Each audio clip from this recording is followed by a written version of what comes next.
먼저 입장하겠습니다.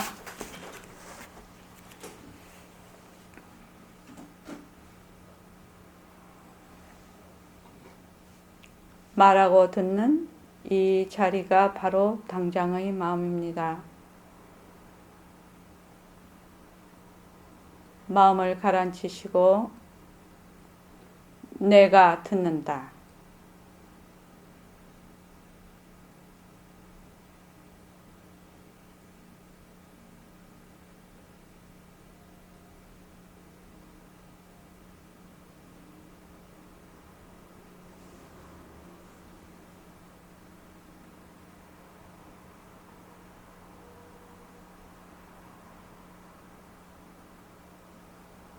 손가락을 무릎에 얹으십시오.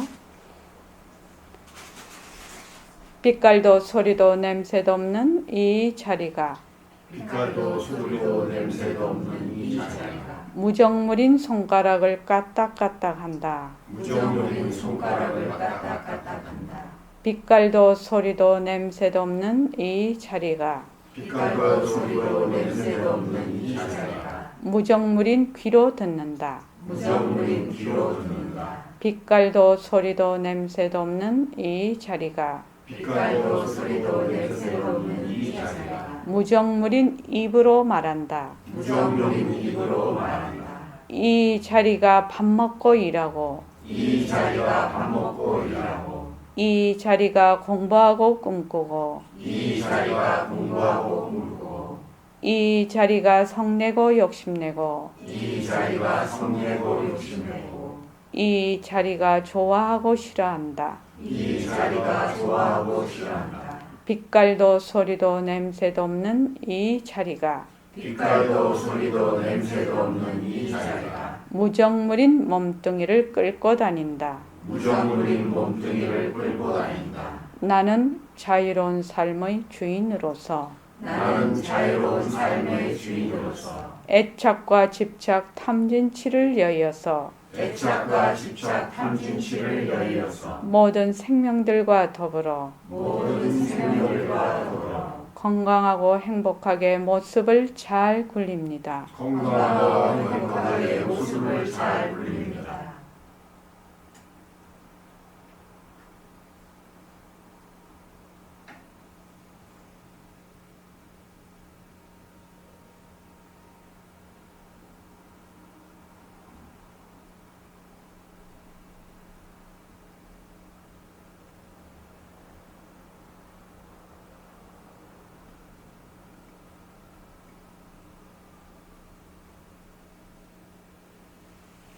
반갑습니다. 이제 법회를 시작하기 전에 제가 모습공식과 새말기를 내일은 이거를 다 드릴 예정입니다. 이걸 코팅을 좀 해야 돼요. 그지에 진짜 코팅을 좀 해가지고 다 법회 시작하기 전에 다 읽고 법회를 시작하면 좋겠어요. 자, 모습공식을 다 같이 해보겠습니다. 자, 첫째, 모습은 자체성이 없다. 둘은 변한다. 모습은 헛것이다. 모습에 머물 수 없다. 모습을 잘 굴리자. 눈으로 보는 모든 것은 변한다. 헛것이다. 모든 것은 예. 헛것이다. 저 따라 한번 해보십시오. 눈으로 보는 모든 것은 변한다. 헛것이다. 눈으로 보는 모든 것은 변한다. 헛것이다. 귀로 듣는 모든 소리는 변한다. 헛것이다. 귀로 듣는 모든 소리는 변한다. 헛것이다. 코로 맡는 모든 냄새는 변한다. 헛것이다. 코로 맡는 모든 냄새는 변한다. 헛것이다. 입으로 말하는 모든 말은 변한다. 헛것이다. 입으로 말하는 모든 말은 변한다. 헛것이다. 혀로 맛보는 모든 맛은 변한다. 헛것이다. 혀로 맛보는 모든 맛은 변한다. 헛것이다. 몸으로 닿는 모든 감촉은 변한다. 헛것이다. 몸으로 닿는 모든 감촉은 변한다. 헛것이다. 뜻으로 헤아리는 모든 요량은 변한다. 헛것이다. 뜻으로 헤아리는 모든 요량은 변한다. 헛것이다. 이 요량은 생각하는 걸 얘기합니다. 우리가 생각을 많이 하죠. 생각을. 근데 이제 백봉 선생님은 색성향 미촉법 할 때 이 법을 요량으로 얘기를 해놔서 우리가 이거 언어를 통일시키려고 합니다. 요량은 요랄까 저랄까 하는 게 요량입니다. 그죠? 그 사전에 사전을 네이버에 한번 가서 물어보십시오. 요량이 뭔가 이럴까 저럴까 그 헤아리는 겁니다. 자, 또 저를 따라 한번 해보십시오. 눈은 변한다 할 것이다. 눈은 변한다 할 것이다. 귀는 변한다 할 것이다. 귀는 변한다 할 것이다. 코는 변한다 할 것이다. 코는 변한다 할 것이다. 혀는 변한다 할 것이다. 혀는 변한다 할 것이다. 몸은 변한다 할 것이다. 몸은 변한다 할 것이다. 뜻은 변한다 할 것이다. 뜻은 변한다 할 것이다. 몸뚱이는 무정물이다. 몸뚱이는 무정물이다. 몸뚱이는 변한다 할 것이다. 몸뚱이는 변한다 할 것이다. 빛깔도 소리도 냄새도 없는 내가 무정물인 눈으로 본다. 빛깔도 소리도 냄새도 없는 내가 무정물인 눈으로 본다. 빛깔도 소리도 냄새도 없는 내가 무정물인 귀로 듣는다. 빛깔도 소리도 냄새도 없는 내가 무정물인 귀로 듣는다. 빛깔도 소리도 냄새도 없는 내가 무정물인 코로 냄새 맡는다. 빛깔도 소리도 냄새도 없는 내가 무정물인 코로 냄새 맡는다. 빛깔도 소리도 냄새도 없는 내가 무정물인 입으로 말한다. 빛깔도 소리도 냄새도 없는 내가 무정물인 입으로 말한다. 빛깔도 소리도 냄새도 없는 내가 무정물인 혀로 맛본다. 빛깔도 소리도 냄새도 없는 내가 무정물인 혀로 맛본다. 빛깔도 소리도 냄새도 없는 내가 무정물인 몸으로 감축한다. 빛깔도 소리도 냄새도 없는 내가 무정물인 몸으로 감축한다. 빛깔도 소리도 냄새도 없는 내가 요량한다. 빛깔도 소리도 냄새도 없는 내가 요량한다. 빛깔도 소리도 냄새도 없는 내가 무정물인 몸뚱이를 끌고 다닌다. 빛깔도 소리도 냄새도 없는 내가 무정물인 몸뚱이를 끌고 다닌다. 자, 지도리 공식 한번 해보겠습니다. 상대성은 가짜다. 상대성은 가짜다. 절대성이 굴린다. 절대성이 굴린다. 허공이 하나니 지도리가 하나요. 허공이 하나니 지도리가 하나요. 지도리가 하나니 생명이 하나다. 지도리가 하나니 생명이 하나다. 네, 우리 금방 저희 금강경 읽었잖아요. 읽었는데 전부 모스 공식과 지도리 공식입니다. 전부 다. 그래서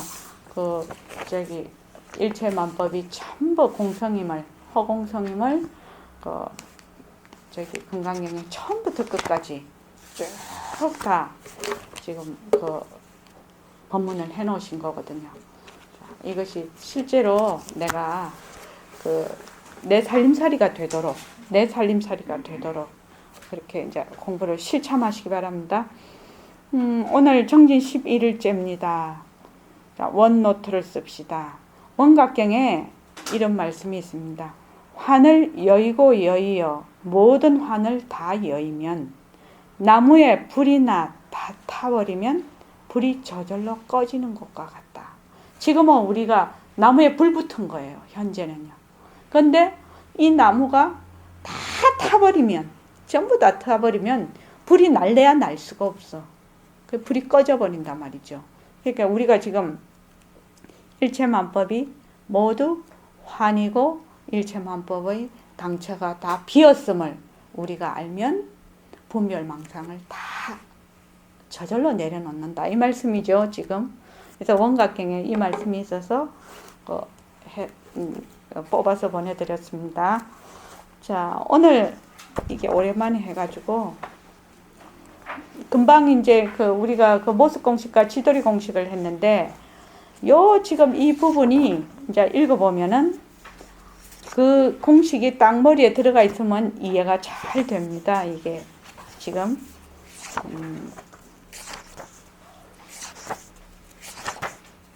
우리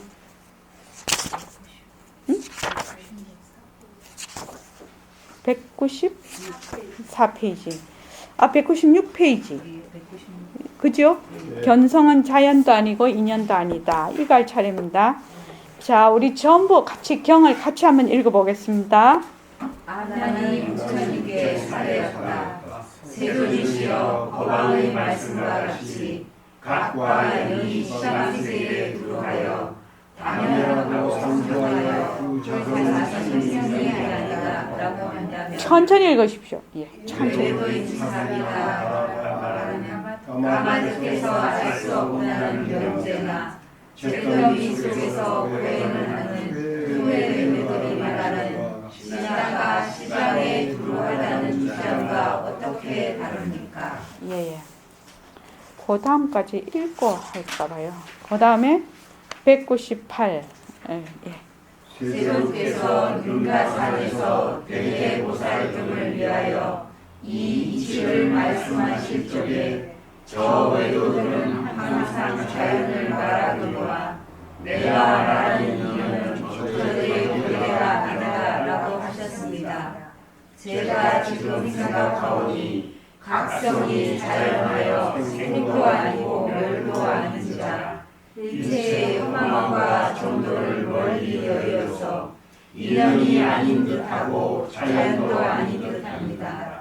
그렇다면 어떻게 계시하여야만 여러 가지 사연에 빠지지 아니하고 진실한 마음인 묘한 영성을 얻겠습니까? 그거까지. 그 뒤에는 또 그 다음에 하고. 위에 이제 그 테마가 견성은 자연도 아니고 인연도 아니다 이렇게. 우리가 보통 자연이라면 그대로 존재하는 거, 인연은 어떤 조건에 따라서 일어났다 꺼졌다는 것이 인연입니다. 자연이란 뜻과 인연이란 뜻은 그래서 아나니 부처님께 사례었다. 세존이시여 법왕의 말씀과 같이. 그러니까 그 경을 보면 부처님을 법왕이라고 많이 나오지요. 그래서 부처님을 법왕이라고 합니다. 왜 법왕이라고 하냐면 만법이 통달해서 만법의 최고의 왕과 같은 만법에 다 통달하셨기 때문에 법왕이라고 합니다. 그래서 법왕의 말씀과 같이 각과 연이 시방세계에 두루하여. 여기서 각이라는 것은 참성품, 진성, 우리로 말하면 절대성자리 이 말이죠. 절대평등성 자리와 연이라는 것은 우주 만법을 얘기를 합니다. 여기서 말하는 연은 그러니까 보림선언 버전으로 하면 상대성이죠. 그러니까 절대성과 상대성이 시방세계에 두루하여 단면하고 상주, 단면상주라는 것은 단면하다는 것은 우리 그 연당 거사님이 맞아. 이거 거꾸로 돼 그죠? 나도 이거 읽었을 때 어디서 많이 듣던 아니 이게 어디서 많이 본 그건 거야. 그래서 어디서 봤을까 이런 생각을 했거든요. 아니 연당 거사님이 거꾸로 된 거네 진짜. 그러니까 물같이 맑고 청정한 것을 다면이라고 합니다. 아주 맑고 청정한 거. 그래서 다면하고 상주라는 것은 상주라는 뜻이 늘 있다는 얘기죠.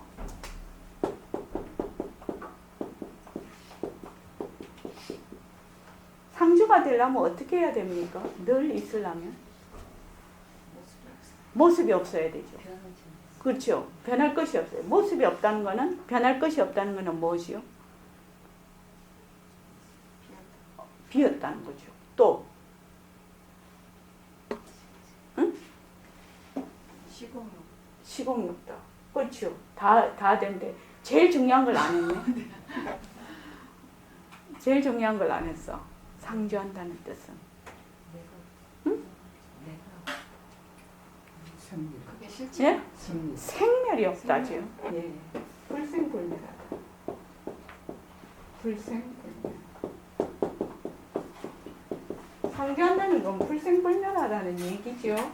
그러니까 여기서 상주라는 것이, 이 주라는 것이 뭡니까? 어디에 무엇이 머물러 있다? 이겁니까? 머물러 있다는 얘기입니까? 이게? 네, 질문이 안 좋죠. 그죠? 주하기는 주한데 이름 본인 주지요. 모습이 없으니까 주라고 말을 할 수가 없어. 상주한다고 말을 할 수가 없어. 모습이 없어서 상주한다고 말을 할 수는 없는데, 그것을 표현하려고 하니 언어로서 말은 해야 되거든. 그러니까 상주한다고 얘기를 하는 거죠, 지금. 그러니까 상주한다는 말은 생멸이 없다는 말입니다. 변할 것이 없다. 그 보림선언을 버전을 하면 변할 것이 없다. 생멸이 없으니까 모습이 없다. 이것을 상주한다는 표현으로 지금 되어 있습니다. 그래서 시방세계에 두루하여 다면하고 상주하여, 그러니까 불생불멸하고 여여부동하다는 거죠. 그러니까 움직임이 없다. 늘 그렇고 움직임이 없다. 여여부동한 하여 그 자성이 생멸이 아니다. 그 뒤에 나오네. 참네. 생멸이 아니다라고 한다면, 그러니까 이제 지금 부처님께 이제 많이 이제 그 앞에서 이제 쭉 공부를 했죠. 그러니까 성품하고 이 우주의 모든 절대성과 상대성이 뭐냐면 시방에 두루해서 그대로 다면상주해서 그 자성이 모습이 없어서 생멸이 불생불멸이라고 한다면, 이제 외도인 사비가라가 말하는 까마득해서 알 수 없다는 명제나 잿더미 속에서 고행을 하는 투회 외도들이 말하는 진화가 시방에 두루하다는 주장과 어떻게 다릅니까? 이렇게 물었단 말이죠, 지금.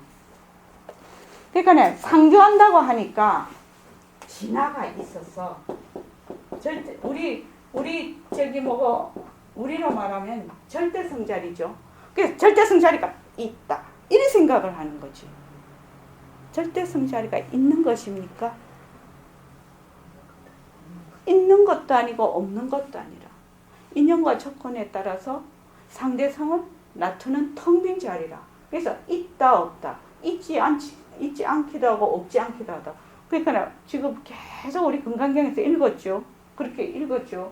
그래서 근데 보통을 딱 어떻게 생각하냐면 빛깔도 소리도 냄새도 없는 내가 있다, 이렇게 딱 다시 몸뚱이가 내가 아니다 해놓으니까 또 다른 데 가서 내를 딱 붙잡았어. 뭐 빛깔도 소리도 냄새도 없는 내, 또는 허공으로서의 내가 있다, 이런단 말이지. 근데 빛깔도 소리도 빛깔도 빛소, 네, 빛소냄이네. 요새식으로 한번 해보자. 빛깔도 빛소냄이, 이게 지금 모습이 없다는 거를 다 얘기를 하고 있는 건데도 불구하고 빛깔도 소리도 냄새도 없는 내가 있다라고 자꾸만 생각을 하는 거죠. 이거는 무엇이죠? 이름이죠. 이름. 그것을 나타내려고 하니 이름을 불러야 돼. 그런데 이름으로 부르면 벌써 뭐가 되죠? 상대성이 되죠. 상대성은 뭡니까? 변한다 할 것이다죠. 무조건 모습은 변한다 할 것이다란 말이지. 그래서 벌써 빛소냄 이러면은 이름이 딱 정해졌어. 그래서 빛깔도 소리도 냄새도 없는 이 자리, 법신 자리를 참 백봉선생님 그거 해놓은 거 보면은, 법문 해놓으신 거 보면 진짜 참 법문도 잘하시네, 이런 생각을 해요. 법문 중에 이런 거 있었죠. 중생들이 자기 깜냥대로 이름을 다 지어. 그 법문 생각납니까? 난 그거 법문을 들을 때 되게 감동을 했기 때문에, 자, 이걸 마카펜이다, 이렇게 이름을 딱 지어. 처음에는 얘는 이름이 없었어요. 그죠? 이름이 없었잖아요. 근데 마카펜이라고 이름을 딱 지어. 중생들이 자기 깜냥대로 이름을 짓고, 그 다음에 어찌 되노? 마카펜 안에 쏙 들어가 버려. 마카펜에 머물러가지고 이거 마카펜이라고 난리야.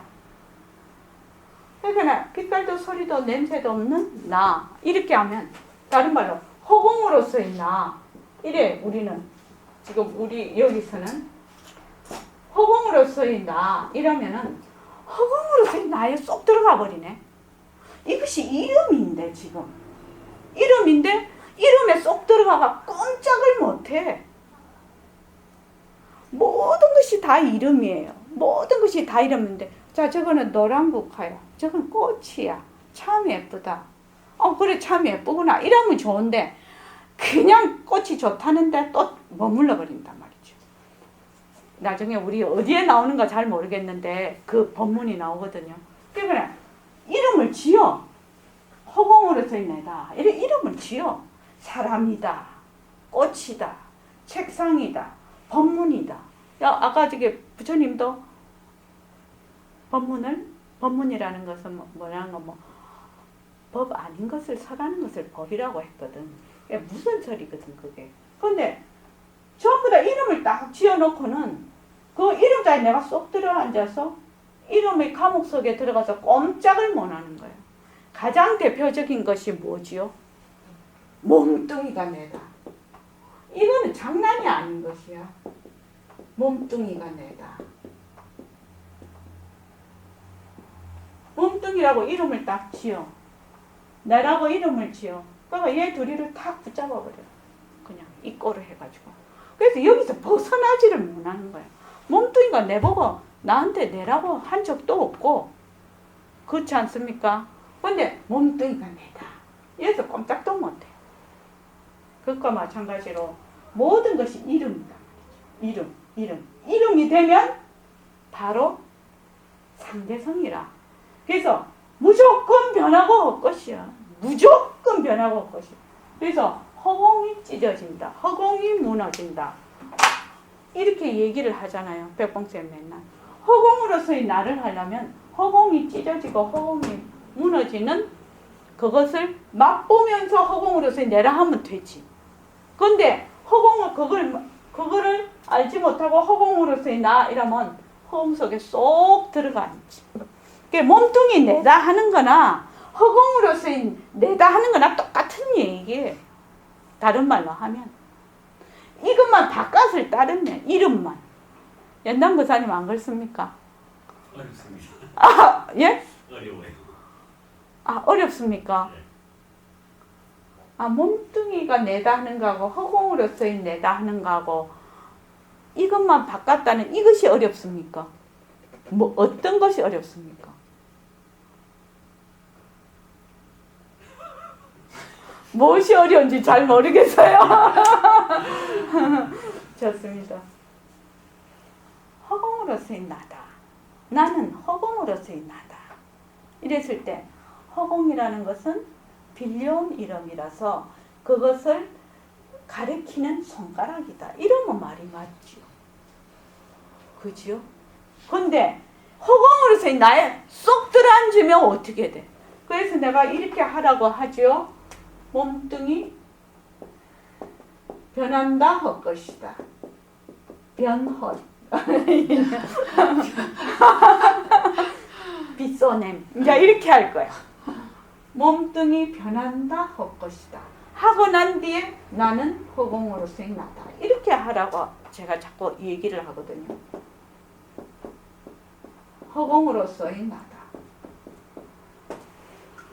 왜냐하면 몸뚱이 변한다 할 것이다 해서 아상을 드러내서 아상을 확 봐야 돼. 내가 몸뚱이를 아상이라고 하구나. 나라고 하구나. 그래서 여기에서는 나는 허공으로서의 나다 하면은 그 아상으로 나는 이것이 아니다. 이 나는 허공하고 이꼬르 된 이 나는. 그래서 저는 요새 예불성을 지금 오늘 또 예불성을 쭉 했는데 예불성이 가면 갈수록 그 뜻이 마음에 자꾸 와닿죠. 처음에 삼기 할 때 삼기 제일 처음 했죠. 나의 바른 깨침을 드높입니다. 그때 나가 어떤 나예요? 응? 허공으로서의 나죠. 빛깔도 빛소낸 나거든. 그러니까 나의 바른 깨침을 드높입니다. 이러거든. 그러니까 그 깨침하고 나하고 둘이 아니거든. 근데 나의 바른 깨침을 드높입니다. 이러면서 몸뚱이 내라고 하면 잘못된 거지요. 그래서 나의 바른 깨침을 드높입니다. 이러면 나 이러면은 어떻게? 나는 허공으로서의 내의 바른 깨침을 드높입니다. 나의 바른 슬기를 드높이다. 나와 슬기가 둘이 아니라 나의 바른 권임을 드높입니다. 나와 행하는 것이 둘이 아니라. 그 다음 네 가지 나의 조임도 그래요. 나는 나의 색시는 그럴 때 나는 뭐야? 허공으로서의 나거든. 그래서 예불성을 딱 그거 아침에 예불하고 예불성을 암송을 할 때 나는 이렇게 하면 몸뚱이 내가 아니라 법신자리로서의 내라. 빛깔도 소리도 냄새도 없는 내가 탁 머리에 딱 떠올라야 되는 거지. 예불송을 할 때. 그러니까 초판에는 잘 안 될란지 몰라도 자꾸만 그렇게 해가야 되나. 나는 나의 바른 깨침을 드높입니다. 이러면 빛깔도 소리도 냄새도 없는 그 절대 평정성 자리가 내다. 이렇게 마음으로 딱 들어와야 된단 말이죠. 그래서 까마득해서 외도인 사비가라가 말하는 까마득해서 알 수 없다는 명제나 여기 이제 그걸 다른 분 그 강의해 놓으신 거를 각성스님 강의해 놓으신 걸 보니까 이 까마득해서 알 수 없다는 명제를 이렇게 설명을 해 놓으셨더라고요. 이 사비가라 외도는 8만겁 시간으로 따지면 뭐 한 겁이 지구가 한번 그거 나타났다 사라지는 게 한 겁이던가? 하여튼 뭐 그렇죠. 근데 그게 8만겁 이내는 알고 8만겁 이렇게 이내는 알지만 8만겁이 넘은 그 시간은 모른다니까. 너무 아득해서. 그걸 아득해서 명제는 알 수 없는 진리다. 너무 까마득해서 알 수 없는 진리, 명제나 잿더미 속에서 고행을 하는 투회 외도들이 잿더미 속에서 고행을 한대요. 이 투회 외도는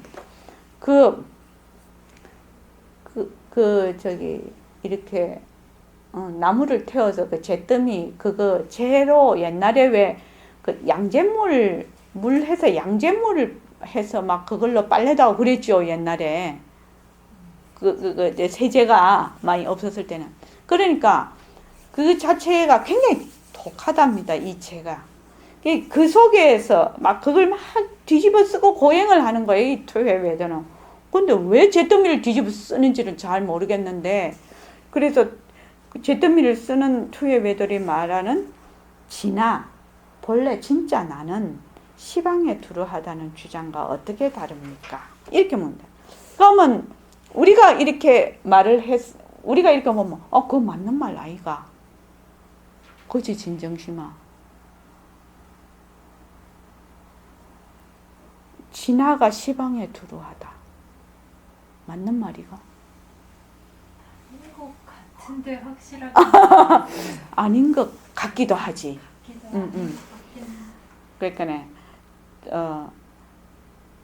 그러니까 이제 이 안한존자도 말씀을 딱 들어보니까 나의 본래 그 빛깔도 소리도 냄새도 없는 자리하고 그 자리에서 나오는 일체만법이 전부 시방세계에 텅 비어서 담연하고 상주하여 그 자성이 생멸이 아니다라고 부처님이 얘기를 하신다면, 외도인 사비가라가 말하는 까마득해서 알 수 없는 명제나 투회외도가 말하는 진화가 시방에 두루하다는 주장과 어떻게 다릅니까? 이렇게 부처님께 물었어요. 그러고 이제 그 다음에 198쪽 한번 보십시오. 세종께서 능가산에서 대해보살을 위하여 이 이치를 말씀하실 적에 능가산에서 말씀하신 게 능가경이라고 합니다. 그러니까 능음경이 능가경보다 먼저 이렇게 나왔다는 걸 알 수가 있다고 합니다. 이것을 보면 그래서 능가산에서 대해보살들을 위하여 이 이치를 말씀하실 적에 저 외도들은 자연을 말하거니와 내가 말하는 인연은 저들의 경계가 아니다 라고 말씀을 하셨단 말이지. 세종께서 저 외도들은 이런 일체 만물이 전부 일체 우주만법이 전부 그냥 자연이 된 것이다 이렇게 얘기를 해. 그 외도들이 자연이 된 것이다. 이것을 자연이라고 합니다. 그냥 자연이 된 것이다. 그런데 부처님께서는 어떻게 말씀을 하셨냐면 인연법을 말씀을 계속 하셨거든요. 부처님은 연기법이죠. 인연법. 연기법을 얘기하셨죠. 그런데 왜 부처님이 인연법을 얘기를 하시게 됐을까? 이게 이제 지금 문제가 되죠. 지금. 왜냐하면 부처님이 외도들은 항상 자연을 말하지만 내가 말하는 인연은 저들의 경계가 아니다라고 얘기를 했거든. 그런데 부처님이 늘 인연법을 말씀을 하셨어. 12인연법, 연기법, 뭐 여러 가지 이것 외에도 굉장히 연기법이 많은데 여기서 그 책을 보니까 굉장히 뭐가 많더라고요. 많은데 법계 연기, 진여 연기, 뭐 또 연기 이렇게 연기법을 굉장히 많이 말씀을 하셨더라고요. 그런데 그거는 그냥 좀 그냥 우리가 아는 거 12인연법, 연기법. 이 말은 뭐냐면 A가 이것이 있을 때 저것이 있고 이것이 사라지면 저것도 사라진다. 이것이 연기법이거든요. 인연법이거든.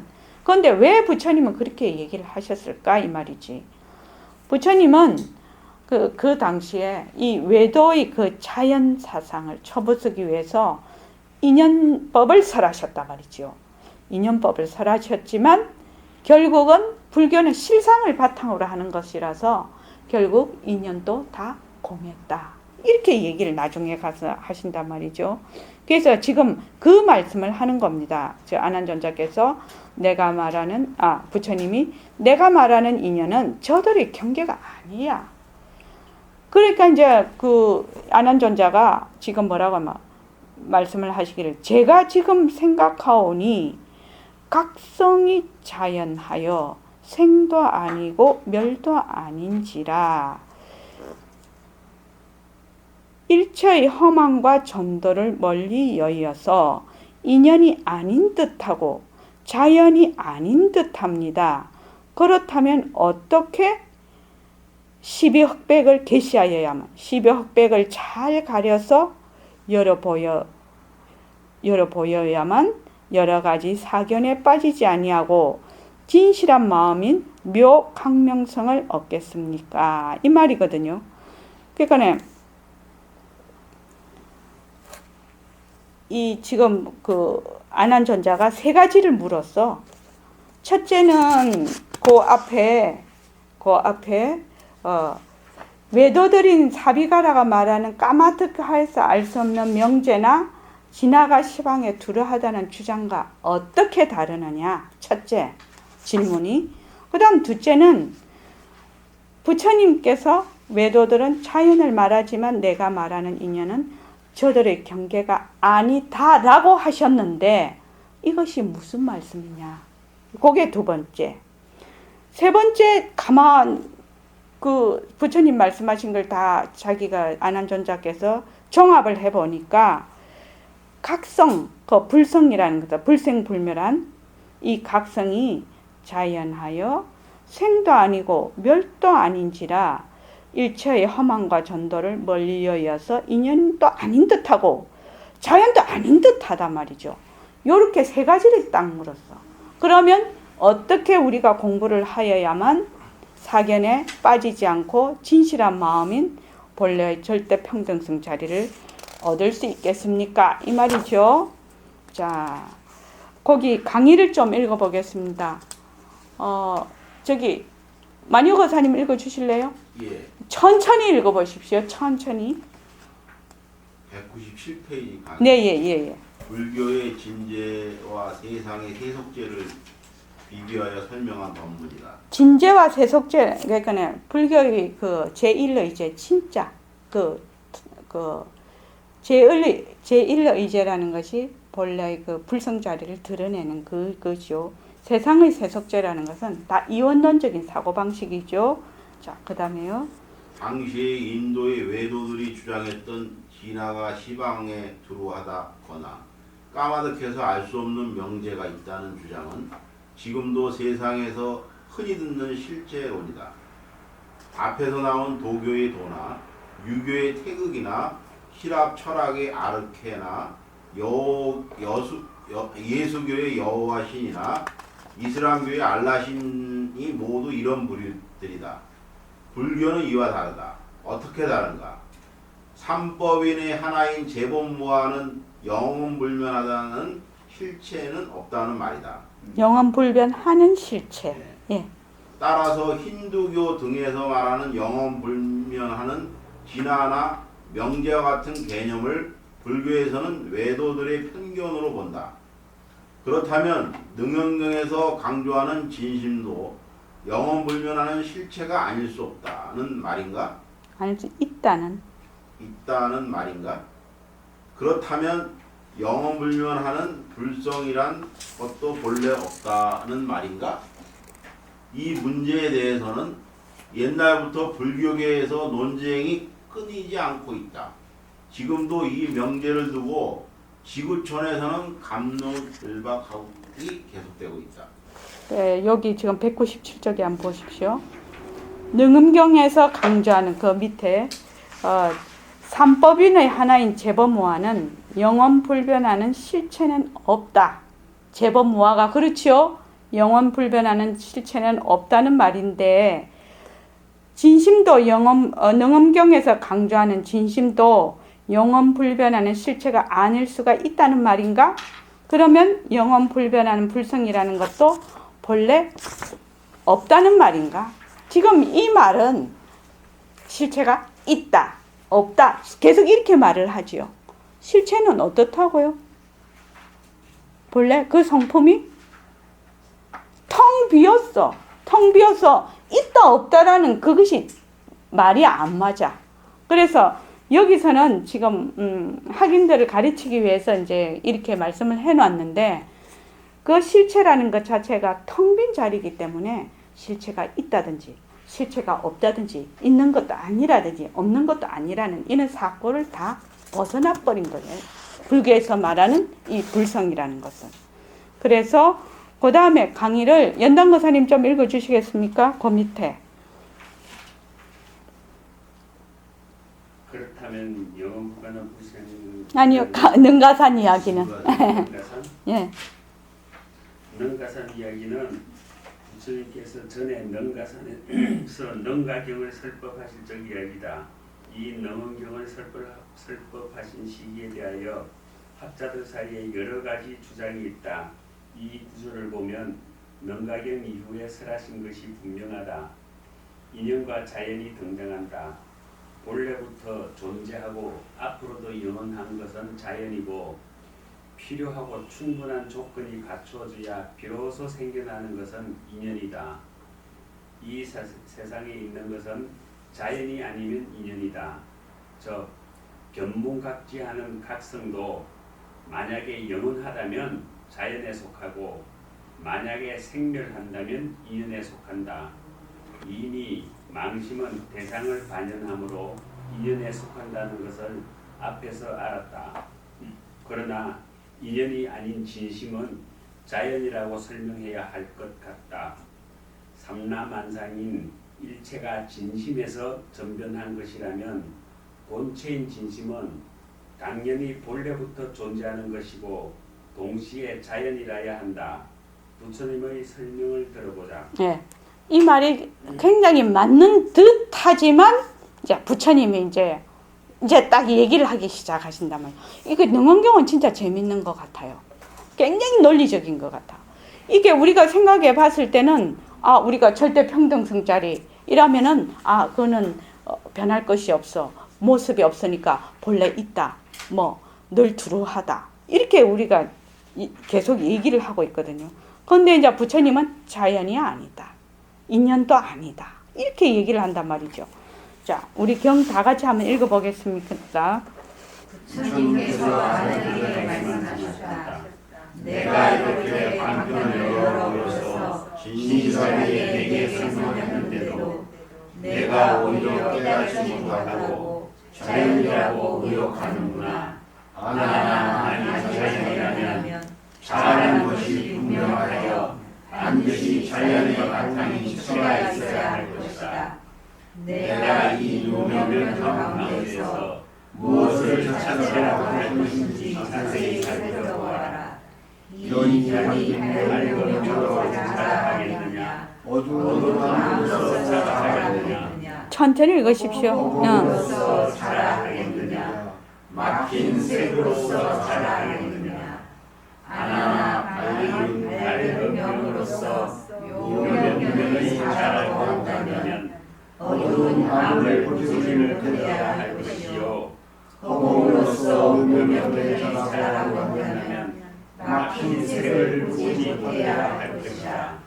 이와 같이 어두운 암으로서 묘명면이 자라고 한다면 밝을 때에는 변성이 없어질 것이니 어떻게 묘명을 보겠느냐.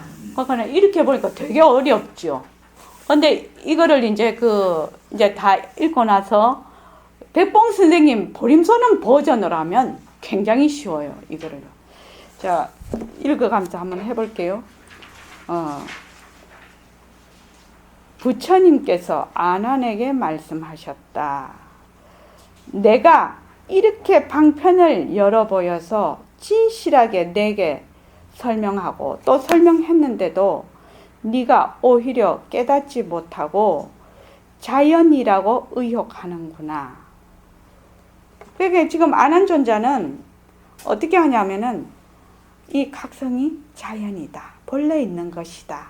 라는 생각을 딱 가지고 있는 거예요. 지금 부처님이 이것은 변하는 것이 없고 불생불멸하고 막 이렇게 설명을 해 놓으셨단 말이죠. 그죠? 각성이. 그러니까 이것이 자연이구나. 이렇게 딱 생각을 가지고 있어. 자연이라고 보기 때문에 부처님께서 아나니 네가 아직 깨닫지 못해서 자연으로 착각하고 있다. 이렇게 얘기를 하시는 거죠. 아나나 만일 반드시, 자, 지금 제가 천천히 이걸 읽으면서 지금 해석을 해볼게요. 만일 반드시 자연이라고 한다면 자라는 것이 분명하여, 이 말은 저절로 응당 자연이라는 자체가 밝고 밝아서 잠깐만. 만일 반드시 자연이라고 한다면, 네가 반드시 자연이라고 한다면 자연이라는 자체, 이것을 자연이라는 자체라고 해석을 하십시오. 자체. 그냥 자라고 하니까 굉장히 어려워요. 자연이라는 자체지요. 자연이라는 자체가 밝고 밝아서 자연의 체가 있어야 할 것이다. 자라는 것이 분명하여 반드시 자연의 바탕인 체가 있어야 할 것이다. 이 말이 만일 자연이라고 한다면 저절로 응당 자연이라는 자체가 밝고 밝아서 자연의 체가 있어야 할 것이다. 내가 이 묘명견 가운데서 무엇을 자체라고 할 것인지 자세히 살펴보라. 이 견이 밝은 것으로서, 밝은 명으로 이렇게 해놨죠. 이것을 이렇게 하면 더 해석하면 굉장히 더 이해가 잘 됩니다. 이 견이 밝은 것으로서 자체라 하겠느냐, 어두운 것으로서 자체라 하겠느냐? 허공으로서 자체라 하겠느냐? 막힌 것으로서 자체라 하겠느냐? 이렇게 물어본단 말이죠. 자연이라는 것은 반드시 자체라는 그 바탕이 있어야 되는데 보는 것으로 하니까 뭐를 했는가? 명암과 그 보려면 명이 있어야 되고 암이 있어야 되거든요. 또 공이 있어야 돼요. 빈 것이 있어야 되고 색이 있어야 된단 말이죠. 이 네 개를 가지고 지금 설명을 하신단 말이에요. 자, 네가 만약에 자연이라고 한다면 명을 자체라고 하겠냐, 암을 자체라고 하겠냐, 공을 자체라고 하겠냐, 색을 자체라고 하겠냐 이 말이죠. 그런데 아나나 만일 밝은 것으로서 묘명견의 자체라고 한다면 어두운 것을 보지 못해야 된단 말이죠. 만약에 명이 자체다 이러면은 암을 못 봐야 되고 암이 자체다 이러면 명을 못 봐야 될 건데 우리는 안 그렇거든. 명도 보고 암도 보거든요. 그렇지 않습니까? 또 막힌 허공으로서 되게 어렵다 발음하기가. 묘명견의 자라고 한다면 공으로서 허공으로서 묘명견의 자체라고 한다.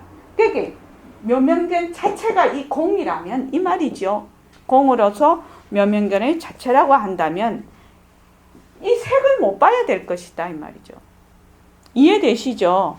그런데 어떻게 보느냐면 이 묘명견이 비었을 때는 빈 것도 보고 막혔을 때는 막힌 것도 본단 말이죠. 이게 막힌 색을 보지 못해야 할 것이다. 이와 같이 어두운 암으로서 어두운 것으로서 묘명견의 자체라고 한다면 밝을 때는 견성이 없어질 것이니 어떻게 명을 보겠느냐. 요거를 쉽게 말하면 백봉 선생님이 늘 얘기하시는 거죠. 빛깔도 소리도 냄새도 없는 그 자리는 우리 이 자리는 밝은 것도 아니고 어두운 것도 아니라서 밝음이 오면 밝음을 놔두고 어둠이 오면 어둠을 놔둔다. 이렇게 얘기하시죠. 늘 그렇게 얘기하죠. 바로 이 말입니다. 쉽게 설명을 하시죠. 그래서 본래 우리 그 견성 지금 보는 성품 그 자체는 밝은 것도 아니고 어두운 것도 아니라서 밝은 것이 오면 밝은 것을 놔두고 어두운 것이 오면 어두운 것을 놔두고 공도 아니고 색도 아니라서 비었을 때는 빈 것을 보고 막혔을 때는 막힌 것을 본단 말이죠. 그러니까 자연이라고 할 수가 없다는 거예요. 자연이라면 그 체가 명이든지 암이든지 공이든지 색이든지 지체가 있어야 되는데 명이라고 하면 암을 못 보고 공이라고 하면 색을 못 보니 명도 아니고 암도 아니고 공도 아니고 색도 아닌 것이야. 그래서 자연이라고 할 수가 없다. 왜? 그 자체가 없지 않느냐. 그 체가 없지 않느냐 이 말이거든요. 그래서 남자도 아니고 여자도 아니라서 남자도 놔두고 여자도 놔둔다. 이렇게 얘기하죠. 길지도 않고 짧지도 않아서 짧은 것도 아니라서 긴 것도 놔두고 짧은 것도 놔둔다. 부처도 아니고 중생도 아니라서 부처도 놔두고 중생도 놔둔다. 이렇게 얘기하죠. 딱 이건 명도 아니고 암도 아니라서 명도 놔두고 암도 놔두고. 그러면 명이라는 자체, 암이라는 자체라는 게 있을 수가 없어. 그래서 자연이 아니야. 자연이 아니다. 체가 있는 것이 아니다. 이 말입니다. 그래서 강의 거기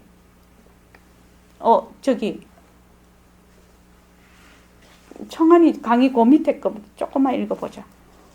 견성이 자연이라면 그 자연의 상태가 어떤 것인가 확인하고 있다. 밝은 것인가 어두운 것인가. 견성의 작용을 명, 암, 통, 색으로 나누어서 살펴보면서 견성이 자연이 될 수 없음을 밝히셨다. 견성의 바탕을 관찰한 결과 견성은 어떤 특정한 상태가 없음을 확인했다. 예, 그래서 자연이 아니다. 이렇게 부처님이 설명을 하시는 거예요. 우리가 생각했을 때는 절대성 자리가 자연이겠구나. 본래 있었으니까. 이렇게 생각을 하잖아요. 근데 아니죠. 왜?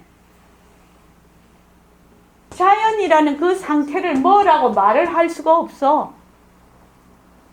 이것도 됐다가 이것도 되고 이것도 됐다가 이것도 되니 이거는 체가 이것이다 저것이다 할 것이 없단 말이죠. 그래서 명도 아니고 색도 아니라서 명도 아니고 암도 아니라서 명도 놔두고 암도 놔둔다.